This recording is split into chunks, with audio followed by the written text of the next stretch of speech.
Sí, poco debate. ¿Verdad? Con lo cual, los primeros en participar sois vosotros. Cuando pasa esto no sabes si es que lo hemos hecho muy bien o tan mal que nadie se ha quedado con la idea de nada. Pero eso no es necesario una pregunta, únicamente un comentario, algo que os haya resonado, que os haya conectado, algo para aportar, es decir, bien, Melissa, adelante, por favor. Yo lo que os recomiendo es que digáis el nombre y vuestra procedencia, de dónde venís, de dónde trabajáis, de vuestro entorno, ¿no?, organizativo, y aquí ya entendemos. Si no, no levanta la mano, ¿no? Claro, venga, va, pues adelante, por favor. Pues yo soy Sonia Jimeno, trabajo con una empresa que se llama EVAP Engineering, es una ingeniería para automoción. Soy, digamos, la responsable de la sede, que es una multinacional, es pequeñita, pero es una multinacional y soy responsable de la sede aquí del Barcelona, en España, así que es aquí. Y desde aquí pues tocamos Argentina, tocamos México, Portugal y... Entonces, bueno, volviendo a la pregunta. Para Nice. Vale. Me ha llamado un poco la atención antes cuando has hecho el comentario de decir, cuando a lo mejor es un trabajador que dentro de laboral, digamos, cuando tiene algún cambio interno y pasa a ser dictador, has hecho un comentario diciendo, y ahí hay que tener mucho cuidado. Porque es verdad.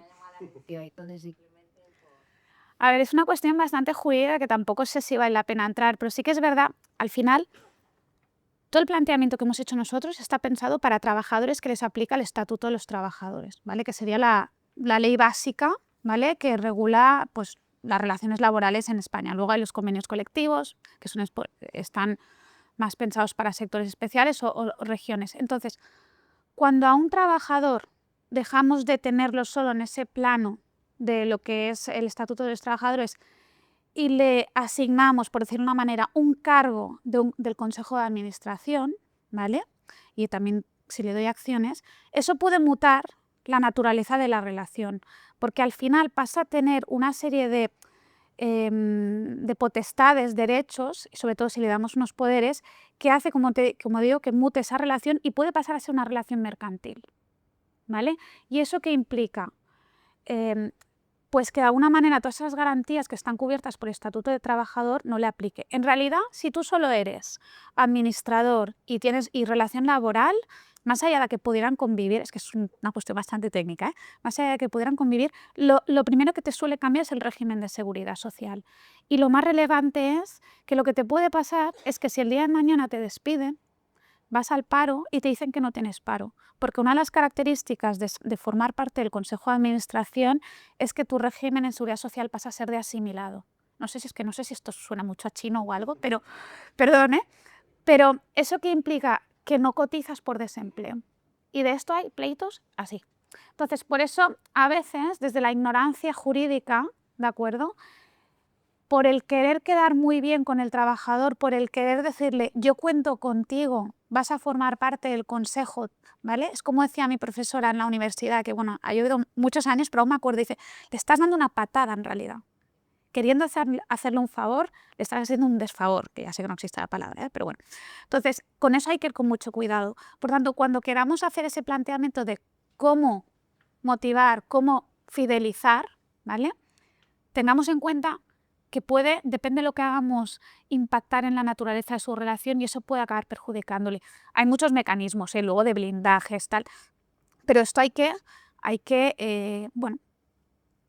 analizarlo jurídicamente e ir a buscar asesoramiento. No es que esté vendiéndome, pero es que es así, porque ¿cuántas veces nos ha pasado, Javi y Juan, que ahí es donde mercantil y fiscal los tres vamos en la misma dirección y nos damos cuenta que es que hay, le tienes que decir al señor, oiga, es que usted ya no es un trabajador? Fiscalmente, por ejemplo, la indemnización deja de estar exenta. Bueno, claro, correcto, sí. Te encuentras que le pasa a alguien, tengo 150.000 euros de indemnización, maravilloso. Tendrás luego que pagar el 40% de impuestos porque estás en el consejo, pues maldita la hora que te nombra el consejero. Claro, entonces hay que mirarlo bien. Es la famosa teoría del vínculo en muchas cosas, pero sí. Gracias. Yo tengo una pregunta para Antonio. Bueno, primero quería agradecer, Pepe, ya no sé muy bien cómo me llamo. Esto es una habilidad, ¿no? Quería preguntar, es que viví una experiencia trabajar en una startup, gente muy joven, muy brillante, Y cuando diseñamos paquete retributivo, ellos tenían mucha inquietud por la salud mental. Entonces, no sé si vosotros estáis observando que en un sector como tecnológico, por ejemplo, o cualquier otro, adquiere relevancia el tema del cuidado de la salud mental. Ciertamente sí. Este es uno de los aspectos que, ¿cómo nos veíamos hace 10 años o 20 años? Pues prácticamente era un tema tabú. Ni siquiera las compañías de salud privada mencionábamos el cuidado de la salud mental. En los últimos años vemos que los propios asegurados no tienen ningún problema en poner sobre la mesa: tengo que cuidar mi salud mental. No solo tratar una posible dolencia, sino vamos a intentar cuidarlo para no caer en la enfermedad. ¿Cómo lo estamos haciendo hoy en día? No solo Adeslas, yo hablo de lo que conozco, pero sin duda el resto de compañías también. Básicamente con planes de prevención. Es decir, desde las apps que cada una de las compañías tenemos, proponemos a cada uno de nuestros asegurados, nuestra app se llama Salud y Bienestar, planes para que primero vean en qué punto se encuentran, si están viendo una situación de estrés, están viendo una situación complicada, ya sea en el trabajo, que nos afecta personalmente, pero también en su vida personal, y cómo eso se puede hacer un programa de prevención dando asistencia sanitaria, psiquiátrica o psicológica en el momento. Con lo cual, eso que antes ni se tenía en cuenta, que era muy difícil hablar con recursos humanos y decir, no puedo más, estoy quemado, el barran. Hoy en día no hay ningún problema. Los trabajadores lo ponemos encima de la mesa, lo expresamos, y como compañía estamos dando tratamiento a eso. Pues sesiones de psiquiatría están cubiertas como parte, como si fuera un traumatólogo, exactamente igual. Sesiones de psicología, tras derivación de un psiquiatra, pues oye, 10, 20, 40 sesiones, las que se necesiten durante el año, depende de la patología que se tenga.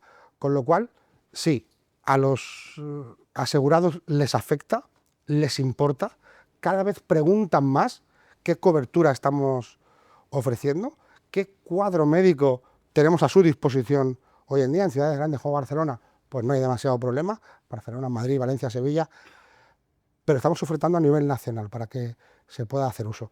Esa es una de las casuísticas que, por ejemplo, nos diferencia de trabajar solo con el canal bancario. Cuando yo hablaba de Ana María Roca, que es la compañera que está en el terreno, en el día a día, necesito ir a alguien. ¿Dónde voy? ¿Por dónde empiezo? ¿Qué tengo que acudir? Primero a un psiquiatra, o a un psicólogo, o a un especialista en... Pues cada compañía tenemos un protocolo de actuación que está claramente definido, pero que si necesitamos ayuda, pues el especialista es el que nos dice, oye, cómo nos orienta. Y sin duda sí, cada vez más, si entramos en nuestra app, pues prácticamente un 30% de la app está dirigida a este tipo de planteamientos y de problemática, de salud mental. Tenemos absolutamente de todo, píldoras formativas para tener curiosidad de qué representa el problema, tenemos foros de diálogo, tenemos podcasts, tenemos, en fin, prácticamente de todo para poder empezar, sobre todo con los planes de prevención antes de caer en la patología. Sí, sobre todo en aquellas a mejor situaciones de más de estrés o a lo mejor de un psiquiatra de urgencia, nosotros tenemos una solución vía digital a través de la aplicación donde tú coges a consulta, envías tu teléfono y en menos de 24 horas ya tienes una persona que te está atento. Luego se va a derivar y tal, pero bueno, aquel paro que necesitas, ¿no? Decir, oye, esta situación, sea laboral, familiar o del ámbito que sea, pues sí que estamos muy, muy orientados en esto, lo que realmente, yo ya he comentado antes que las bajas eran mucho musculoesqueléticas, pero cada vez las bajas de salud mental están aumentando en los trabajadores y tenemos que ser muy sensibles a este tema. Pues, ¿una pregunta, comentario?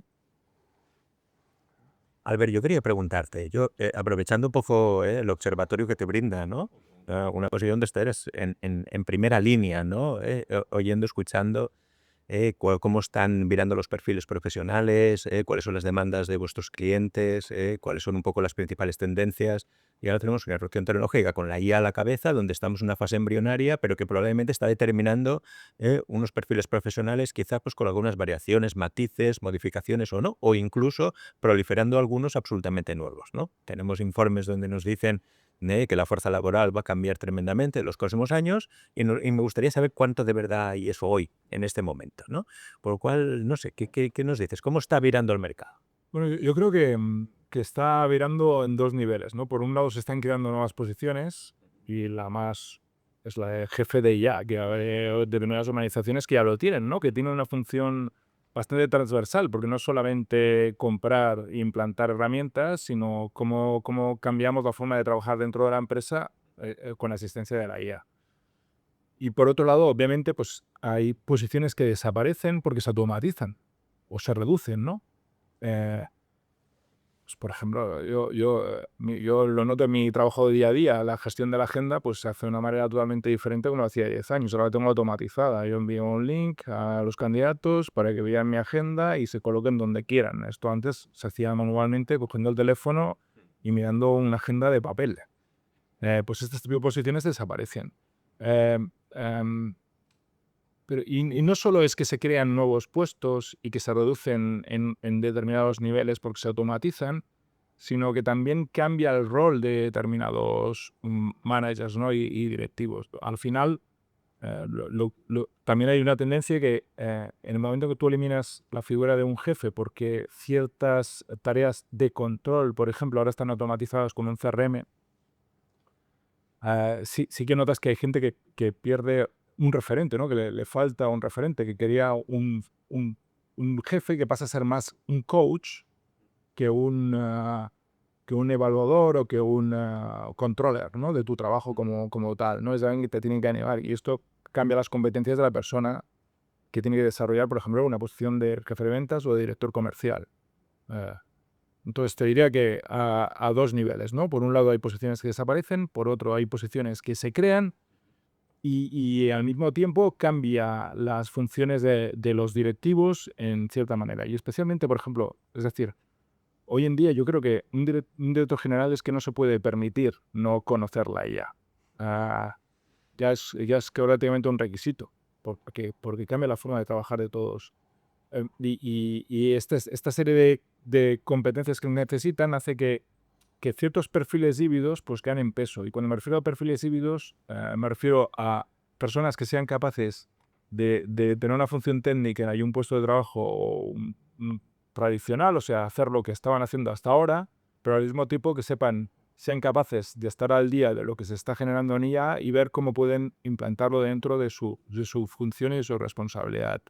Y por otro lado, pues esta función de vigilancia de la normativa, de no cometer errores legislativos, de no cometer errores sobre personas, basándote en una falta de supervisión adecuada de lo que te está haciendo la IA como tal, como herramienta.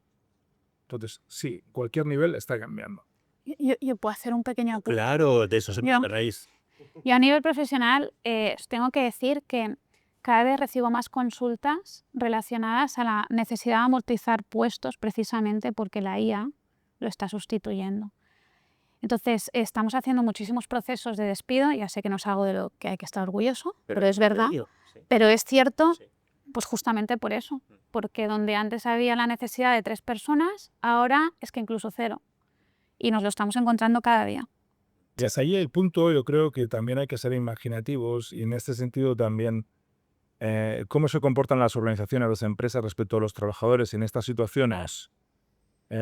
También es marca de empresa y lo que dice de nosotros como cultura empresarial. Si tú tienes una función que se automatiza y por lo tanto una persona que está desarrollando esta función ya no tiene que hacerla porque está automatizado, lo que tendríamos que intentar es contribuir a que esta persona se pueda reconvertir en una otra posición, porque tienes probablemente una trabajadora o un trabajador que está fidelizado, que ha sido legal en la empresa y le estás pagando con un despido Sí, sí. cuando además realmente, como decía, ¿no? Es decir, hay ciertas tareas que se automatizan y por lo tanto no tiene sentido que las lleve a cabo una persona, pero hay otras que se tienen que llevar a cabo porque la integración de la tecnología lo requiere. Y esto muchos de vosotros que estáis en el campo de la robótica lo sabéis, ¿no? Es decir, este argumento del robot viene a quitarle trabajo al obrero no, el robot viene a hacer mejor la vida de este trabajador que está haciendo una función totalmente repetitiva que no le aporta ningún valor y ahora a lo mejor puede ser el programador de los robots. Y de ahí la formación que también estabais diciendo antes. Sin duda. Y luego Sí, el reciclaje. pensar también en el efecto, ¿no, Anaís, que provoca cuando procedes a hacer este tipo de estipulaciones, en el efecto que provocan los demás, los que se quedan, ¿no? Total. A medida que vayamos automatizando, significa que el siguiente voy a ser yo. Bueno. ¿Y cuál es un poco, no? Bueno, es que normalmente, bueno, Sí. mira, es que ahora justamente estamos llevando un procedimiento colectivo de bastantes personas con esto, y una de las cuestiones que les hemos dicho desde el minuto 1 es cómo vais a gestionar internamente la comunicación de estos despidos. O sea, nuestra labor, bueno, yo al menos personalmente, no solo me ciño al ámbito legal, sino abres un poco más de miras y entiendes que estás tratando con personas precisamente por lo que estás diciendo. Y eso es un gran trabajo, porque al final es lo primero que piensan los trabajadores: ostras, están quitándose a una línea, a medida que evolucione la inteligencia artificial voy yo. Y eso es súper difícil de gestionar. Pero bueno, es lo que tenemos que ver cómo afrontarlo, y la formación, que lo habéis dicho antes muy bien, para mí, y el reciclaje es la clave. Pero no siempre va a ser posible, ¿eh? También hay que tener las expectativas claras. Yo es que en esto soy bastante... Sí, No, pero realmente siempre que ha habido una revolución tecnológica, esto es histórico, se producen cambios de roles, desapariciones de puestos, pero también creación de nuevos, ¿no? Sí. Hay estadísticas que hablan de la introducción de la IA, probablemente provoque 70 millones de despidos, pero probablemente cree 190 millones de puestos de trabajo nuevos. Y hay personas que se pueden reconvertir y otras que no. Es justo. No, pero desde aquí yo tengo la sensación de que lo que hemos construido hoy el debate es cómo dar herramientas para acabar con una propuesta de valor, ¿no? Como empleador mucho más potente, ¿no? A través de cada una, ¿no?, de las intervenciones de nosotros, ¿no? Antonio, quería preguntarte, lo digo porque yo creo que ha quedado pues ciertamente claro con vuestra intervención junto con la de IA, pero me gustaría reiterar en esa idea, ¿no? Porque muchas veces cuando hablamos en términos de gestión empresarial, pues oye, siempre es fácil pensar en indicadores de índole económica, ¿no? En indicadores de ahora, y de hecho, bueno, pues cada vez más en términos de sostenibilidad, y desde hace algunos años hablamos de ello, pero no sé hasta qué punto empiezan a ser relevantes esos indicadores relacionados con el ámbito de la salud. Y me gustaría preguntarte un poco cómo estáis notando vosotros, si hay una mayor sensibilidad hacia ello, y sobre todo teniendo en cuenta que hay una curva demográfica que supongo que también afecta, ¿no?, a vuestro entorno, ¿no? Ciertamente hay un envejecimiento de la población que lo vemos claramente. Le llamamos perfil senior, ¿no? Porque queda más bonito que aplicarle cualquier otra... O Golden. O Golden, sí. En nuestro caso le llamamos el perfil senior. Y ciertamente lo mismo que las nuevas incorporaciones exigen un tratamiento de su salud que quizá nosotros hace 10, 15 años no hacíamos, conforme vamos nosotros alcanzando esa edad de periodo senior, sí estamos exigiendo tratamientos aplicados a nuestra nueva etapa de la vida. ¿Qué estamos haciendo como empresa? Intentar adaptarnos a esa realidad. Y de la misma forma que con salud mental lo prioritario son los programas de prevención, en salud dirigida al segmento senior, estamos incidiendo también muchísimo en los programas de prevención. En programas de cada año hace tu chequeo médico. No importa que estés bien, perfecto. De hecho, como compañía preferimos personas que estén bien de salud, que no tengan ningún problema.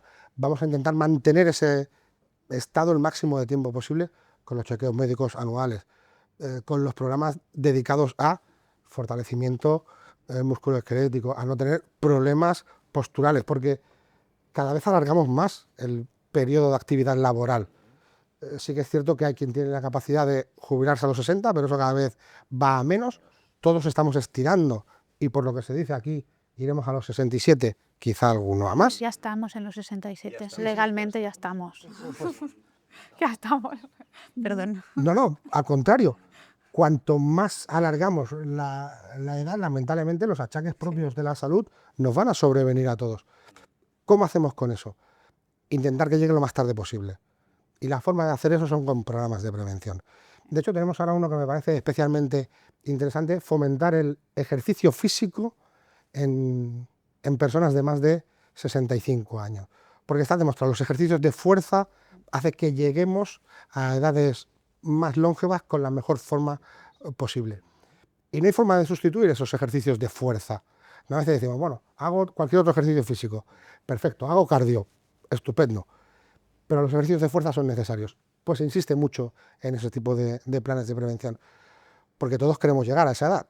Todos queremos avanzar por la pirámide. De hecho, la pirámide está ahí. Como que queremos llegar en las mejores condiciones posibles. ¿Para qué? Vivir dignamente. Pues eso es lo que estamos incidiendo en la actualidad. ¿Bien, Adrián? Bien. Perfecto. Gracias. A mí, permíteme, me gustaría preguntar que está discutiendo aquí a todos y cómo saber desde vuestras organizaciones cómo resuena. Es decir, entiendo que esto es un concepto así y ya lógicamente conocéis, pero ¿cómo lo ves? ¿Cómo veis todo este panorama que hemos, estos programas de retención, cómo resuena actualmente en vuestras organizaciones? Saber un poco de vuestra experiencia, ¿no? Y te digo que detectáis que es más complejo, ¿no? Es decir, cómo abordáis los planes de retención o estos planes de bienestar, ¿no? Este bienestar que ya estamos hablando, ¿no? De cómo cuidamos a las personas. Hay un tema de las mujeres muy importante y me gustaría también aquí toda esta parte, ese ciclo vital de las mujeres, menopausia, natalidad, conciliación, de los hombres y de las mujeres y demás. ¿Cómo lo estáis abordando? A lo mejor algunos de vosotros una parte inicialmente, otros lo tenéis más desarrollado. Sí, poquillo que nos contéis un poquito, ¿no? De vuestra realidad, ¿no? También y escuchar un poquito, ¿no? Si hay algún voluntario a liberarlos a la Cuca Claro. o el FEMPIO. Vamos a explicar el caso de Cuca y en el presento. Yo soy Gisela, llevo la parte de tipo en la organization, porque tampoco lo quis caso de tica. Otro término ahí eliminando, que ya llamamos E&O. Nosotros desde hace unos años, pues afortunadamente tenemos que toda la plantilla, no solo cargos inactivos, todos los empleados de Cuca Iberia. Nosotros tenemos la central de Piranóvela Geltrú. Para Cuca Iberia damos cobertura a España, Portugal y parte del mercado latinoamericano. Somos multinacional y, bueno, todos estos empleados, estén en el país que estén, tienen tanto su bono médico corporativo como seguro de vida. Es algo que quizá tía que instauramos hará tú no diesen sus a tener una acogida total. Yo creo que es una de las cosas que la gente más valora, el tema del seguro médico. La empresa cubre todo el seguro médico de toda la plantilla, pero aparte tú, como casi de adquisición flexible, puedes poner como beneficiario a tu cónyuge y a tus hijos. Entonces, pues, es raro el que no tiene todo el back ahí venido en la nómina y es algo yo creo que ha tenido una acogida muy, muy, muy buena.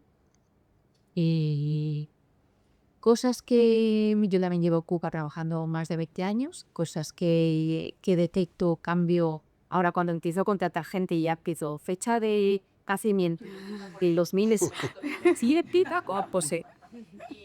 y entonces pues eso, notas muchas diferencias respecto a nuestra generación. Nosotros creo que la media de edad que tenemos ahora mismo Cuca está en torno a los 44 años y la antigüedad en torno a la 10. Es Cuca Iberia. Cosas que me chocan. Primera entrevista, ¿cuántos días de teletrabajo hacéis? O sea, ya no es ni hacéis teletrabajo. Y de vacaciones, ¿no? Que eso es impensable antes. Y de vacaciones. ¿Pagáis el gimnasio? Ya. ¿Tenéis lotis que nisca? Sí. Y, o sea, son cosas que, bueno, pues que tenemos que adaptarnos a estas nuevas generaciones que suben y hoy, bueno, abrir un poco la visión. Hay cosas que para mí pueden chocar, pero que yo no ven hoy ya están naturales, que de por sí bolsillo la que tengo, ¿no? Que hacer ese ejercicio de cambio, no ellos adaptarse a lo que para mí es lo normal.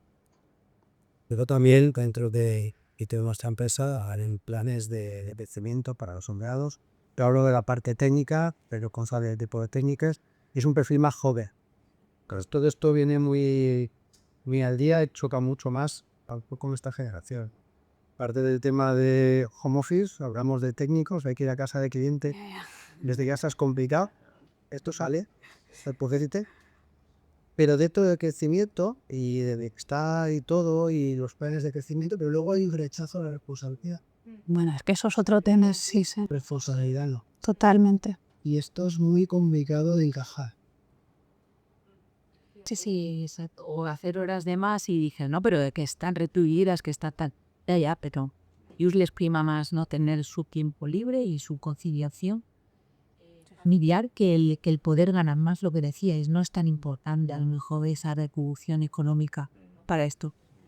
Disculpa, Luceria, una pregunta. ¿Esto lo de que estáis solo en perfiles jóvenes no ha habido un cambio de mentalidad tan opcional o que pueda contestarlo en las los 40, 50 años, contrataciones dentro de esta década? También se puede dar el caso, pero sobre todo yo creo que generaciones más jóvenes eso, que se detecta. Estas generaciones 40-50, sistema de flexibilidad en ellos está. Para la gente joven, gente de 20, de muy poquitos, son más inflexibles. Cuando en nuestro momento, ¿no? Pues vas a buscar un trabajo y eras tú quien te adaptabas, porque tenías que empezar de alguna manera. Y hoy en día no. Hoy en día son pacientes, tienen líneas rojas, son Más rígidos y buscan esa inmediatez. La guía que tenga el pero todo tiene que ser ya. Crecimiento sí, pero ¿cuánto? No puedes ir saltando 3 escalones de golpe, no primero que vas a caminar de nuevo comes. Pero ellos necesitan escuchar esa rapidez, todo. Sí, seguro. Seguro. Vamos a tocar madera, llevamos con una época que estamos bastante estables, pero bueno, es normal en el en el cabeza el gapo de los técnicos, que es la parte que más hemos tenido más rotación. Hay una alta demanda y una escasez de redactar estos puestos. Y lo que está ocurriendo es que nos los quitamos los usos. Pero 10 años. ¿Qué opción y qué ofrecéis para? Bueno, pues es un poquito el paquete de todo. El retributivo seguido para perfiles hoy. Sí, tanto las enteras. Es decir, hemos tenido que reinventar para poder hacer home office para los técnicos. Nosotros también nos hemos nos hemos descentralizado para reducir la tasa de viaje que usted se ha obligado a mover ficha. Luego quería hablar también, Albert, tema de perfiles, hemos hablado de ingenieros o demás, pero si ya no miramos tanto a ingenieros, perfiles técnicos, gente que beca y ha hecho un grado superior, Sí. a nosotros nos cuesta muchísimo contra este tipo de perfiles. Yo creo que salen de ese grado superior, hacen las prácticas y allí ya se los ganan. Es que luego para Totalmente. Y de hecho, en empresas como la vuestra, o sea, al final, a veces hace 15 o 20 años se requería un ingeniero mecánico para llevar a cabo mantenimiento de un robot y entraban, y quedaban plenamente satisfechos con el puesto.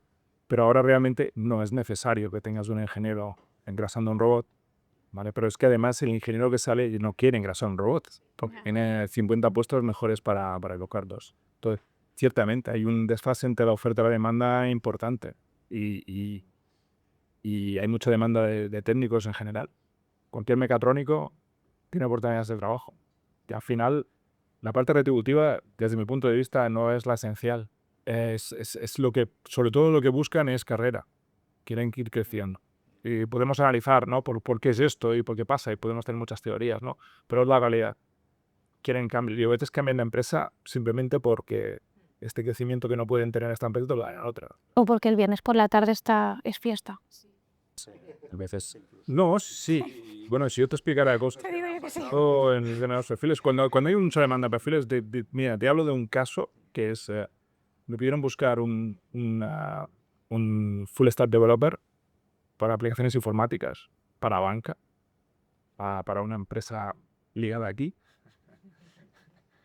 Y obviamente había mucha demanda, pero las llamadas que yo tenía con este tipo de gente era, primero, me llamáis cada día. O sea, cada día me llama alguien ofreciéndome un puesto. 2, ¿hay fruta? Ya, esto es verdad. Pues no lo sé. ¿Dónde es? En Barcelona, pero ¿dónde es? En Las Corts, en Diagonal María Cristina. Me queda muy lejos. ¿De dónde eres tú? Vives en Barcelona, pero vivo en Poblano, con más de 10 minutos de mi casa, No. quiero. Y 3 días de teletrabajo. sea, ya la retribución Ya. No, es que es así. es la realidad de nuestro tío. A nosotros nos pasa en el despacho, ¿eh? ¿Verdad? O sea, hemos notado una diferencia brutal entre... O sea, nosotros cuando entramos de juniors, claro, en un despacho de abogados ya se sabe que donde más de leyes se sabe a veces es donde, haces unos horarios un poco diferentes, ¿no? Es que la gente hoy en día es impensable. O sea, impensable. Pero claro, es que tienen razón, ¿no? Entonces no puedes decir tampoco nada. Pero es complicado, sí. Has hablado mucho de las jornadas de retención de talento, ¿no? Si se la juntaba a esa captación, ¿no? Ese paso previo, que yo creo que Alfonso habrá que hacer otra jornada de un paso antes, ¿no? De este momento de Fidelity and Nerd, sino de a raíz de eso falta, ¿no? De dónde encontrarlos y cómo captarlos, ¿no? Bueno, cómo captarlos no hemos hablado aquí. También hay para qué contenido eso. Pero bueno, también estos cambios, el tema, por ejemplo, de teletrabajo, lo que están provocando es que la incorporación de la persona y la integración de la cultura de la compañía se hace más difícil porque hay menos puntos de encuentro. La cultura final se dice que estrategia, visión e misión, y hay una serie de valores, pero lo que se escribe y lo que se publica no tiene nada que ver con la cultura real de la empresa. La cultura real de la empresa a veces la tienes tomando el café o yendo a preguntar directamente al que tiene conocimiento dentro de la empresa. Cuando estás trabajando cada uno en su casa y tu interacción con la empresa es una pantalla, tenemos que buscar nuevas maneras de integrar culturalmente a los trabajadores, a las nuevas incorporaciones. Además, partiendo del momento de que muchas de las personas que tomamos decisiones respecto de ellos tuvimos otra forma de incorporarnos a la empresa y otra forma de incorporarnos. Pues hay que hacer este ejercicio y es difícil. Pero y yo creo que esto no es solo en la integración, o sea, yo creo que está demostradísimo que para tú, o sea, en aquellas posiciones de creatividad, el teletrabajo es fatal, porque cuando realmente surgen muy buenas ideas es en el brainstorming, ¿no? Es cuando te pones una reunión, estás ahí varios hablando a la vez y ahí es donde salen buenas resoluciones. Entonces, a mí personalmente me he encontrado, es lo que se explicaba antes del teletrabajo que os he dicho, y es muy importante una buena regulación. ¿Por qué? Porque con el COVID nos vemos todos obligados a teletrabajar, la regulación en ese momento es nula en el ámbito español, luego en el 21 sale la ley, la gente no se adapta. Entonces, ¿qué pasa? Que ahora, desde hace 2 o 3 años, muchas empresas te dicen, no, es que me he dado cuenta que yo en realidad necesito al menos parte de mi plantilla que esté físicamente, por el tipo de trabajo o por las ideas, etcétera, y jurídicamente no les puedo obligar a volver. ¿Qué hago? Entonces, claro, todo esto es un problema. O sea, el teletrabajo tiene ese riesgo, evidentemente, a la hora del onboarding, ¿no? De cuando te integras y demás, pero también en personas que llevan 10 años en una organización y de repente han empezado a hacer teletrabajo. Hay una desconexión total. O sea, y pierdes oportunidades de trabajo, de negocio y de todo. Que tiene muchas cosas muy buenas, ¿eh? Yo soy muy partidaria, pero hay momentos en que no va tan bien. Es retador, realmente es muy retador. Bueno, yo creo que pasa lo que pasa en cada una de las jornadas que hacemos, que muchas veces salimos con más que no gustaste las cosas. Pero eso es normal y eso es lo que quita es la coartada para continuar persistiendo, ¿verdad? Pues en nuevos espacios de conexión, sobre todo, porque no deja de ser un espacio de conexión y yo creo que ahora iremos a la 8ª planta para seguir conectando y para seguir conociéndonos más. Y todavía de debate y más de debate, de reflexión. Venga, una última pregunta. Además, habéis sacado un tema, Gisela, muy interesante que tiene que ver con el joven talento. Y en el ámbito de la IA, ¿no? Muchas veces uno piensa, cuando empezábamos como jóvenes, nos incorporábamos como becarios, ¿no? A las organizaciones. ¿Y qué es lo que hacíamos? Las tareas pues, más repetitivas, más operativas, más de soporte, gradualmente ibas de alguna manera asumiendo un rol de mayor predominancia o contribución. Es que ahora lo estamos relegando a la IA. Y entonces la siguiente pregunta que quizás podemos hacer también al ver es decir, oye, ¿qué futuro le estamos brindando al mercado laboral? Estamos dejando pues, a joven talento, ¿no? ¿Y qué oportunidades van a generar o cómo van a ser? Y seguramente unas curvas de aprendizaje mucho más, ¿no? Aceleradas, ¿no? Pero allí hay otro reto. No, y vuelvo, que lo he mencionado, ¿no? En mi intervención, ¿no? La capacidad de aprendizaje. O sea, al final, y lo estamos viendo con la IA, ¿no? Que empiezas a trabajar con una herramienta y de repente hay otra que lo supera en una determinada función de forma y tienes que aprender. Y los programadores esto lo han visto. Es decir, se especializan en la programación de un cierto programa y a los 3 meses ya está, ya no se usa. directamente, ya no se usa, tienen que aprender otro. Entonces, esta capacidad de aprendizaje de adaptación es brutal. Y luego el pensamiento crítico, es que volvemos casi a las bases filosóficas de la cultura griega. Es súper necesario, y más en estos momentos, ¿no? Que tienes que hay un exceso de información, que tienes que saber, capaz de discernir cuál es verdad y cuál es mentira, y con la información que te genera la IA también, o sea, hay que revisarlo todo siempre. Mira. Con esa sensación que ellos compartían, ¿no? Que creo que no hicimos firme, ¿no? Y de tanto en tanto elevar un poco la mirada y tratar de proyectarnos a futuro, y aquellos 4 escenarios, al menos intentar estar preparados para cualquiera de ellos, yo creo que puede ser una buena actividad, ¿no? una buena dinámica. Bien, yo creo que estamos on time, ¿eh? Y yo pediría pues un aplauso a los protagonistas, sin duda. Gracias. Y entonces te pediría a ti que cierres la jornada, que yo creo que es lo que dice que va adelante. Vamos. Bueno, pues nada, simplemente en nombre de AER y pues agradecer tanto a los partners que habéis participado, que sabemos que tenemos partners de mucha categoría profesional y aquí se ha demostrado, y también a los miembros de AER, los asociados que habéis venido y los no asociados también. Antes, se ha dado un hecho que para mí es fabuloso, y es que de todos los apuntados habéis venido todos. Uy, eso nunca pasa. Por eso, Sonia, antes te decía, Sí. seremos pozo, pero buenos. Pues muchas gracias a todos y vamos a la charla. Vamos a Subatani. Sono curioso, qui da trovare una cafeteria per girare